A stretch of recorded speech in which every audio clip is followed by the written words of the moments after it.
Hello friends, bright learning के YouTube channel में आपका स्वागत है। जी हाँ फ्रेंड्स, आज हम देखेंगे कि ऑनलाइन फ्लिपकार्ट, मीशो और अमेजन की जो ऑनलाइन रिटर्न भरते हैं GSTR1, जो GST रिटर्न भरते हैं वो GSTR1 आप कैसे भर सकते हैं स्वयं घर बैठे। तो step by step complete process देखेंगे आज के वीडियो में, तो बने रहिए वीडियो के अंत तक। कंप्लीट डिटेल यहाँ पे पूरा समझेंगे। फर्स्ट मैंने यहाँ पे लॉगिन कर रखा है। लॉगिन में यहाँ पे डैशबोर्ड आ रहा है। डैशबोर्ड में आपको रिटर्न डैशबोर्ड पे क्लिक करना है। रिटर्न डैशबोर्ड पे क्लिक करने के बाद यहाँ फाइनेंशियर सेलेक्ट करना है। उसके बाद क्वार्टर सेलेक्ट करना है। तो हमारे केस में फर्स्ट क्वार्टर है, अप्रैल टू जून, और जून पीरियड सेलेक्ट कर लेंगे। फर्स्ट यहाँ detail of outward supply of GSTR1 जिसकी लास्ट डेट 13 जुलाई है, इस पर क्लिक करेंगे। क्लिक करने के बाद यहाँ पे काफ़ी टेबल दे रखा है। पहला दे रखा है B2B सप्लाई, फिर इसके बाद B2C लार्ज दे रखा है, एक्सपोर्ट इनवॉइस दे रखा है, B2C अदर दे रखा है, नील रेटेड दे रखा है, credit debit note register, unregistered, tax liability advance और एडजस्टमेंट एडवांस, HSN समरी और डॉक्यूमेंट्स इशू। तो यहाँ पे जो डिटेल होगी, अगर B2B कोई बिल होगा तो B2B वाले में जाएगा। हमारे केस में यहाँ B2C अदर है तो B2C अदर यहाँ सेलेक्ट करेंगे। हमने ऑलरेडी यहाँ पे एक एक्सेल सीट बना रखी है। इस एक्सेल सीट को हमने GST पोर्टल के जो TCS का अमाउंट है, जो TCS में अमाउंट शो करता है अपने रिटर्न का, वो अमाउंट से हमने ऑलरेडी मैच कर रखा है। हम यहाँ पे डिटेल अपलोड करेंगे। तो सबसे पहले POS place of supply select करते हैं। हाँ, जिस राज्य में आपने सेल किया उस राज्य का नाम यहाँ से सेलेक्ट करना है। तो मैंने फिल्टर डाल के यहाँ पे राज्य सेलेक्ट कर लेता हूँ, और उसमें टोटल जो टैक्सेबल वैल्यू है वो यहाँ टैक्सेबल अमाउंट लिख देंगे। टैक्सेबल अमाउंट लिखने के बाद अगर मान लो अलग अलग रेट है तो आपको अलग अलग एंट्री करनी पड़ेगी। जैसे 5% है, 12% है, हमारे केस में केवल 5% है, तो मैं यहाँ 5% का अमाउंट लिख के और रेट के अंदर 5% सेलेक्ट करता हूँ। अगर मान लो इससे अधिक हो तो आपको अगेन वापस उसी स्टेट की एंट्री करनी पड़ेगी। ऐसे ही मैं दूसरा जो स्टेट है उसी स्टेट की यहाँ पे जो स्टेट दे रखा है उसी स्टेट की एंट्री करेंगे।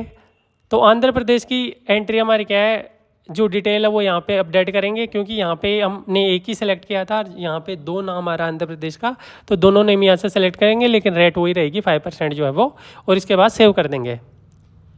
सेव करने के बाद ऐसे ही असम, बिहार, छत्तीसगढ़, दिल्ली, गुजरात, हरियाणा,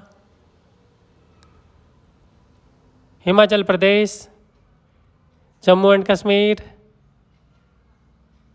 झारखंड, कर्नाटका, केरला, मध्य प्रदेश, महाराष्ट्र,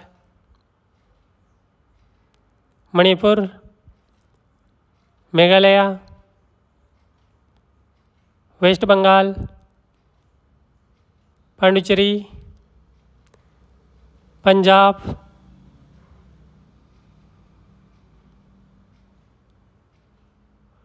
राजस्थान,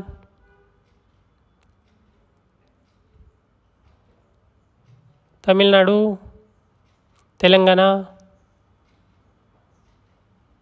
उत्तर प्रदेश, वेस्ट बंगाल,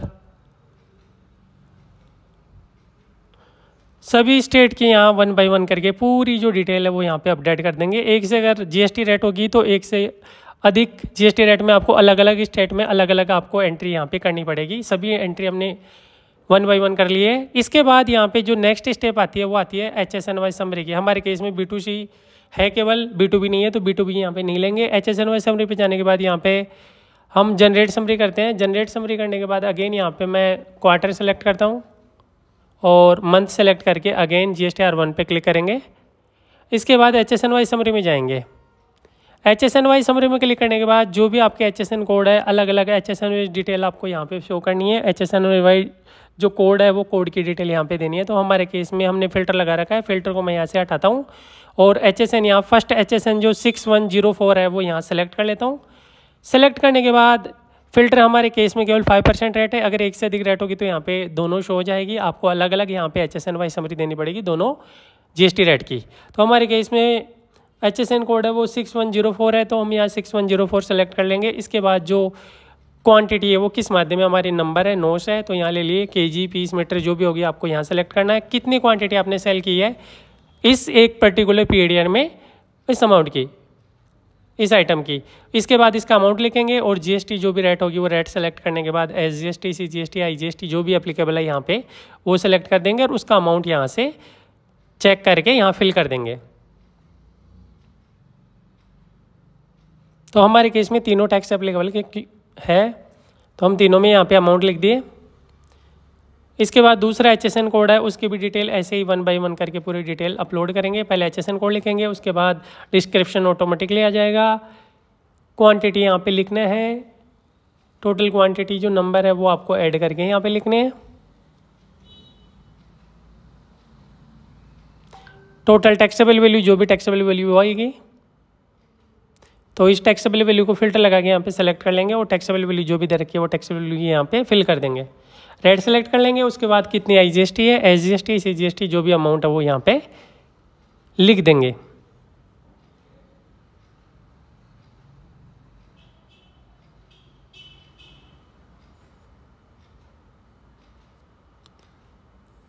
अमाउंट पे क्लिक करने के बाद ऐड पे क्लिक करेंगे। ऐसे ही जो अलग अलग HSN कोड दे रखे हैं स्टेप बाय स्टेप करके सभी HSN कोड की डिटेल हम यहाँ पे 1 बाय 1 करके फिल करेंगे।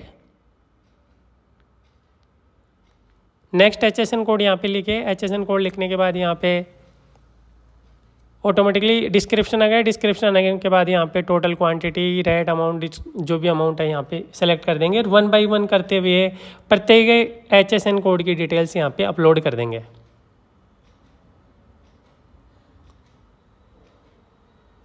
आपको यहाँ पे जो डिटेल है सावधानी पूर्वक पढ़नी है, एक एक चीज़ को क्रॉस चेक करते हुए आप यहाँ पे फिल करना है। सभी डिटेल आपको फिल करने के बाद यहाँ complete HSN wise summary show हो जाएगी। तो कंप्लीट HSN वाइज समरी हमारी यहाँ शो हो गई। इसके बाद हमने B2C और HSN वाइज समरी यहाँ पे अपलोड कर दी। B2B हमारे केस में है नहीं, अदर कोई डिटेल है नहीं। तो इसके बाद हम जनरेट समरी पे जाएंगे। जनरेट समरी पे क्लिक करने के बाद यहाँ पे रिफ्रेश करेंगे, अगेन प्रोसीड टू फाइल वाले टैब पे जाएंगे। प्रोसीड टू फाइल वाले पेज पे जाने के बाद यहाँ हम जो फ़िल्टर लगाए थे पहले उस फिल्टर को हटाएंगे, क्योंकि हमारे को पूरी डिटेल यहाँ पे चेक करनी है कि हमने जो पूरी पर्टिकुलर पीरियड में जो डिटेल फिल की है वो डिटेल यहाँ समरी से मैच हो रही कि नहीं हो रही। ये आपको डिटेल पूरी मैच करनी है। अगर मान लो यहाँ पे डिफरेंस है तो आपको यहाँ वापस क्रॉस चेक करना है, क्रॉस चेक करके इसको सही करना है और सही करने के बाद आगे फिल करना है। तो हमारे केस में यहाँ सभी अमाउंट मैच हो रहे हैं।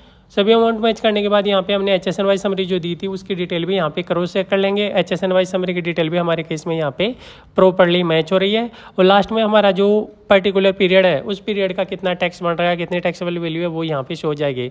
इसके बाद जनरेट समरी पे क्लिक करेंगे। जनरेट समरी पे क्लिक करने के बाद यहाँ पे नेम सेलेक्ट करेंगे। नेम सेलेक्ट करने के बाद फाइल विथ EVC पे क्लिक करेंगे। तो जो मेल ID आपने दे रखी है, जो मोबाइल नंबर दे रखा है उस पर जाएगा OTP। वो OTP आपको यहाँ पे करना है फिल, और OTP फिल करने के बाद आपको सबमिट करना है। जैसे आप सबमिट कर दोगे तो आपकी GSTR जो 1 है वो रिटर्न यहाँ पे सक्सेसफुली सबमिट हो जाएगी। तो हमारे केस में यहाँ पे हमारे को OTP रिसीव हो रहा है, हम यहाँ पे OTP फिल करेंगे। OTP फिल कर दिया। इसके बाद वेरीफाई पे क्लिक करेंगे तो यहाँ पे मैसेज आ गया GSTR 1 ऑफ GST नंबर दे रखा है, इसमें रिटर्न पीरियड दे रखा है, सक्सेसफुली सबमिटेड यहाँ पे बता रहा है। अगेन हम चेक करने के लिए सर्विस और रिटर्न डैशबोर्ड पे जाएंगे, क्वार्टर सेलेक्ट करेंगे, उसके बाद मंथ सेलेक्ट करेंगे तो हमारी जो रिटर्न है सक्सेसफुली यहाँ पे फाइल हो गई। इस प्रकार से आप अपनी ऑनलाइन बिजनेस की जो रिटर्न है फ्लिपकार्ट, मीशो या अमेजन उसकी रिटर्न भर सकते हो। पहले एक्सेल शीट आपको प्रिपेयर करनी है। Thank you for watching, bye bye.